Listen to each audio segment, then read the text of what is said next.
Gragas. Now there's still second banning phase. They always respect Sunny's champions if ever this goes in the top lane. But Ornn most probably gonna be going in Baron lane, because if you put this on support, KBG can just pick something off that can actually work against this champion. Some of those champions were actually Rakan in the Baron lane, which we have seen even a triple kill executed there by one of the really good ones that we have seen. Garen gonna be responded as a respect by JDG. It's good. It's good. Yeah, that's pretty good.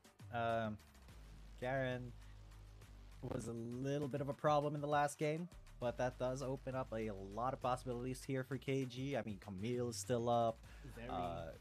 Zeri is up for Anran 9. There's Renekton as well. They just don't want him to be on the Jax or the Garen, I guess. You just don't give Anran his Zeri, man. He's gonna take it. Oh, they gave it. It's a Zeri. Yeah! There's a reason why we're really, like, putting a lot of emphasis on this Zeri pick, because it's so good for Anran 9. He's so skilled. Yeah, there's going to be just an insane amount of high priority, high impact champions for JDG here. They got the Camille and the Sway and the Aatrox and the Varus and the Ornn. But KBG, they're not scared. They got the Ashe. They got the Zeri. They got the Fiora for KG. So this is a lot. This is definitely a lot to think about. This is a champion that was even respected by Nova eSports to KG. And now he's going to be able to pick this Fiora up for himself. This works heavily against frontline compositions. And this way, KBG can have the sustain to reset in the team fight with the Grand Challenge being propped up. Oh man, Sandy needs to be extra careful. Yes, he's using the Camille for the second time. The first time we have seen it, it was not the Camille that we hoped for seeing. Especially in the side of JDG, and this time KBG is going to be feeling more confident that they can face JDG even with the Camille, even with the Aatrox and the Ornn. That's how scary they are.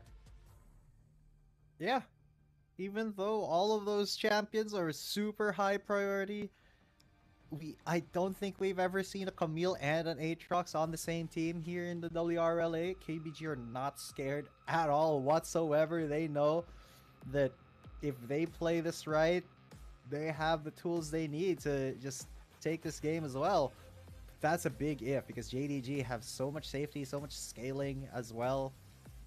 Oh man, I can honestly not tell who is going to be on the winning side here. I don't know, Gina. Hold me here, because this is looking incredibly scary. History dictates that KBG, no matter what composition that they use, will work against JDG. At least in this series, that has been something that we have seen for 2 games in a row now. But if we're talking potential, this is the best possible time that JDG can prove that they can actually stand a better chance against KBG. With the Aatrox, with the Varus, with the Ornn, with the Camille, and even the Swain. This composition is just perfect for their playstyle, but they need the proper execution and they need the confidence to be able to execute it. That is the thing that has been missing for 2 games in a row now. Hopefully, we see it this time around, Game 3. Yeah, confidence is key here. In JDG, they need to be a lot more confident. Yeah, look at the composition that they have. They deserve to be a lot more confident, because their composition is absolutely insane. I don't think we've ever seen this in the history of WRLA. So it does beg the question, though, if KBG are so confident in their own composition and their own skills, how are they going to overcome this type of just insane comp? They got the Ornn, they got the Varus, they got the Aatrox, the Camille, the Swain. These are all champions that on their own are incredibly scary already, but together are just so incredibly deadly. Yeah. KBG is very well aware on how to operate on against this kind of composition. 2 things that they can actually do, but for that, like Panther here in the top lane, They are, just wanting to deal some damage onto the support, so you took more. But again, 100% win rate. I'm wrong. Not 7-0, 8-0 on Xiaoma. Yeah, 100% win rate. You don't see that every day, but you don't see this kind of engage every day. Yu is the first one to fall, though. And Juju, though, maybe the next one if Anima 9 can hit his actual skill shots. And yes, he can, but he will be going down next. That's on, though, going to get another one. So 2 for 2 so far. But there it is. The World Ender has been popped. That's on will go down. Xiaoman now, he does not have a lot to go for it because he has no Enchanted Crystal Arrow. That is a 4 for 2 on the side of JDG. That's what they needed. Yep. It took a long time for them to get Juju taken out, especially for Anran, needing to flash in, needing to attack for a third time just to take him out, forced to use the barrier just to survive, but didn't entirely. Now it is massive lead, 4-2, in which we will see that flipping once again. This is something that we already expect. Group up, JDG is better, and we saw them group up better on the side against Keepes Gaming. Yeah, they lost 2 members, but again, once when he has that World Ender, will be able to heal himself back to full health all the time. And again, there's only 2 things that KBG can do to take down JDG. One is divide and conquer, of course. They have to isolate them. And 2, small skirmish, which is similar to our first strategy, because they have the enchanted crystal arrow through Xiaoma. They need to find a way to isolate the members of JDG and then get those single target pickouts and work their way from there. Xiaoma needs to be the guiding force here for KBG, because otherwise it will be very difficult for them to really contest anything. Because, yeah, you need that Enchanted Crystal Arrow to start off those picks, man. It just is a need, a requirement. So, with that being said, it still is a kind of a toss-up, honestly, when it comes to this composition. How are they going to kind of respect the name here of Jingdong Gaming, especially with that composition? You can see KBG being a little bit less aggressive, a lot more defensive at the moment, especially since once on that Aatrox already 3-0-1. They know that if this man gets into a fight, they have to either focus him or their worlds will be ended. There is a reason why Once is so good and well respected on the Aatrox. He can just fully utilize his champion all the time, and even the last time that they have met against KBG, he secured an MVP on the champion, game 2. Now KBG, there's a reason too why they picked these champions. The Fiora, the Ashe, both of which has a 100% win rate on KBG and Xiaoma. They're very confident on this champion that they can fully utilize it against this composition of JDG. They had a bit of a tumble in the initial fight, especially with the amount of casualties that they experienced. This is still recoverable. Still just 1,000 gold lead by JDG. If they can still get the dragons that we have seen as a pattern by KBG, and they can slowly turn the tides around. But JDG finally having interest on this dragon. This is a good sign for them too. Yeah, JDG, this is the first time that they're prioritizing the Drake over the Rift Herald. Let's see how it goes for them, because it is an Infernal Drake. One of the very, very important Drakes to have. It's just straight up more damage. But they have also just abandoned that for the Rift Herald once again, and they actually look like they're trying to track KBG over to this Infernal Drake, which has already been started, but there is no jungler there. There's the Oran Horn coming through. The Ram will not hit anybody, but there's a Hextech Ultimatum in the middle of it. It actually got stolen. What a big steal there from Juju, and actually KBG are now caught inside the pit. That was a little bit weird. The bot lane was nowhere to be seen from KBG. What is happening to KBG? This is don't know. The team that we know on the side of KBG. We this saw them the team from the last couple of games. Yeah, we saw them a little bit flushed and getting caught out off guard there by JDG. The piercing arrow of Juju managed to get the steal on the dragon, and now they have triple objectives as they open up the mid lane as well. Suddenly, gold is ballooning on the side of JDG just because of that mistake. Let's check that replay one more time to see that action happening again. Because JDG were, tracking them with the piercing arrow. Why wasn't there a smite on the side of the Thon? That's the most questionable thing that can happen here on the side of KBG, and they get punished heavily for it as they lost more members. I wish I had an answer to that question because I am looking for it as well. Um, every single time I think of this team, and I'm just like, why did they do this? Why, like, what was the goal behind that? Was it just a little bit of a miscommunication? Did they, like, really think that JDG was faking going into the pit and they just didn't respect them? Because if, you know, if their bot lane was actually there, I think KBG could have won that fight, honestly.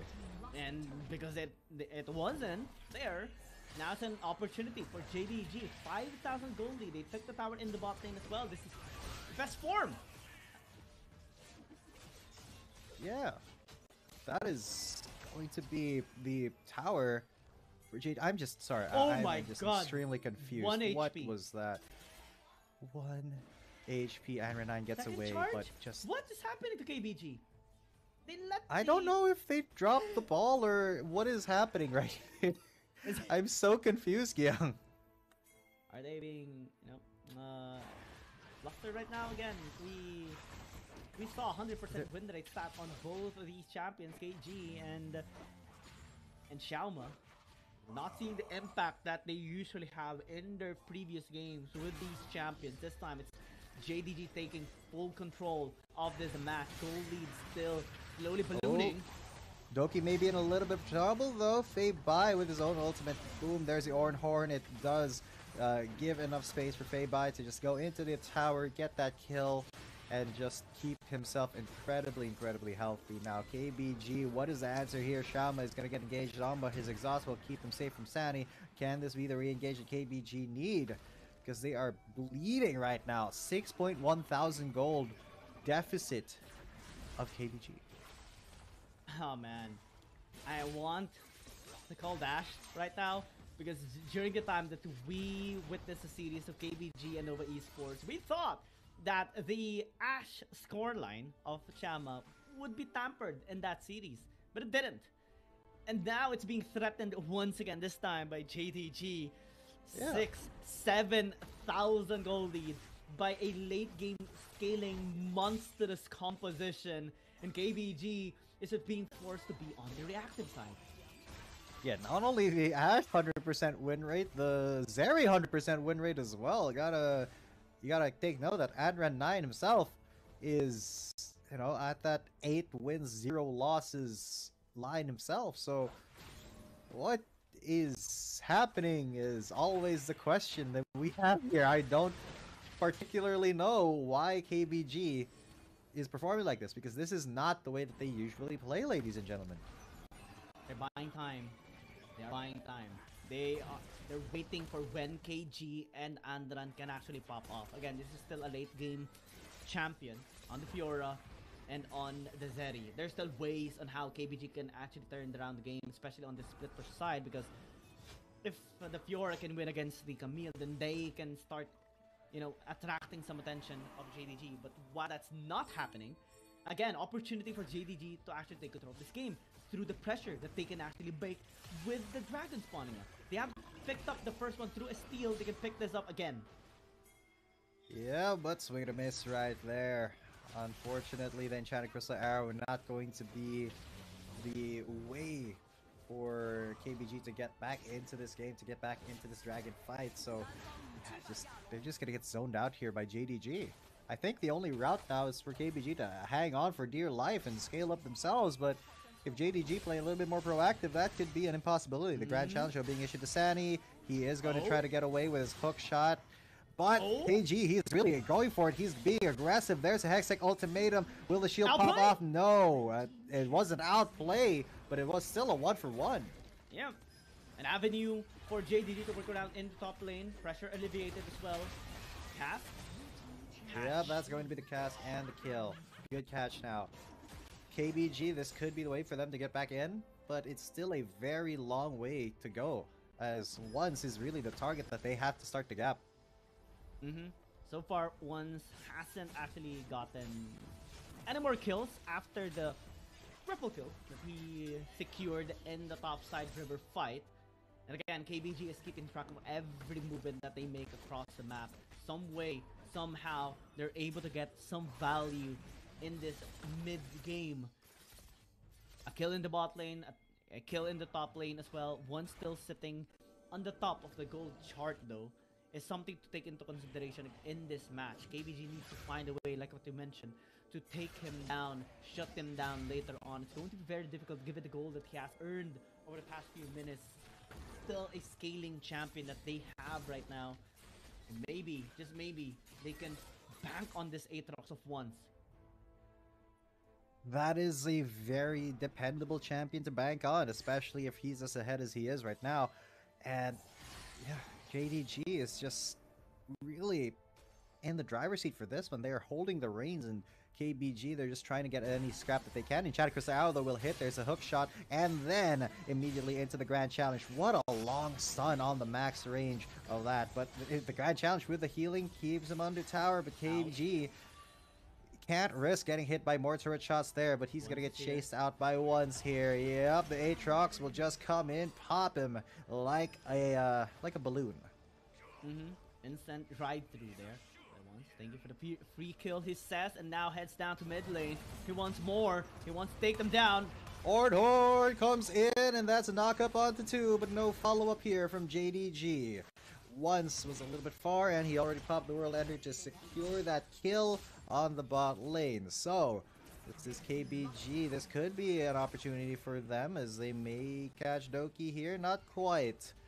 Not really. It's still very, very careful gaming from JDG. Might use the tower in the bot lane. Looks like it's Santa going to join their team right now here in the top side. They were able to take down the tower in top lane. Finally, successful in taking that tier 1. But again, lots of avenues here for JDG to work around in the map. Again, the dragon spawning up in the next 40 seconds. It's going to be well-timed. Fei-Bai. Oh, that is a great engage by ones, but can he actually make it count? Yes, he can, because Adran has just been exploded, and now Datan cannot cyclone out of this one. He's gonna go down too, and that's 2 kills for free, basically, for JDG, just because Fei-Bai is a raging demon. And this could be it for the third game. This could be the scar, the mark on the win rates of Adran 9 Zeri and of the Ashe here of Xiaoma, but that is going to be another catch on to you. No way that they actually make him live, but unless he can get out of there, yes, he can. Actually, he gets away. Wow. But JDG gets away with a free Baron, potentially even a third dragon. Let's check that replay one more time. This is where we saw, again, once having a blast on this champion. Fei-Bai setting things up. The moment he was able to close in the distance, complete obliteration on that Zeri as they chase down the Dawn as well. No chance of escaping. Allow them to secure the Baron. Now they're taking control of this bot side river. This bot side river belongs solely to Jingdong Gaming. This map belongs solely to Jingdong Gaming. It is near impossible for KBG to get back in unless Jingdong Gaming makes a mistake, and that could have been it because Doki had been caught out. He has to get out of there, and he is going to get caught out, but they have to be aware of the World Ender himself. The Aatrox, Fei-Bai in the midst of it all is the Swain doing all the damage in the AoE, but now once he's got it into the mix, Anran and Xiaoma, they're trying their best, but Anran 9 is going to get eliminated, and Juju and Once are the ones who get up out of there, and Sandy will all be already on the Nexus, and game 3 will be going to JDG. And I can't believe I'm saying this, but JDG has won in a dominating fashion against Keepers Gaming. This is why you respect the Aatrox of one, because if you don't take it out, he's gonna make you regret it. He will make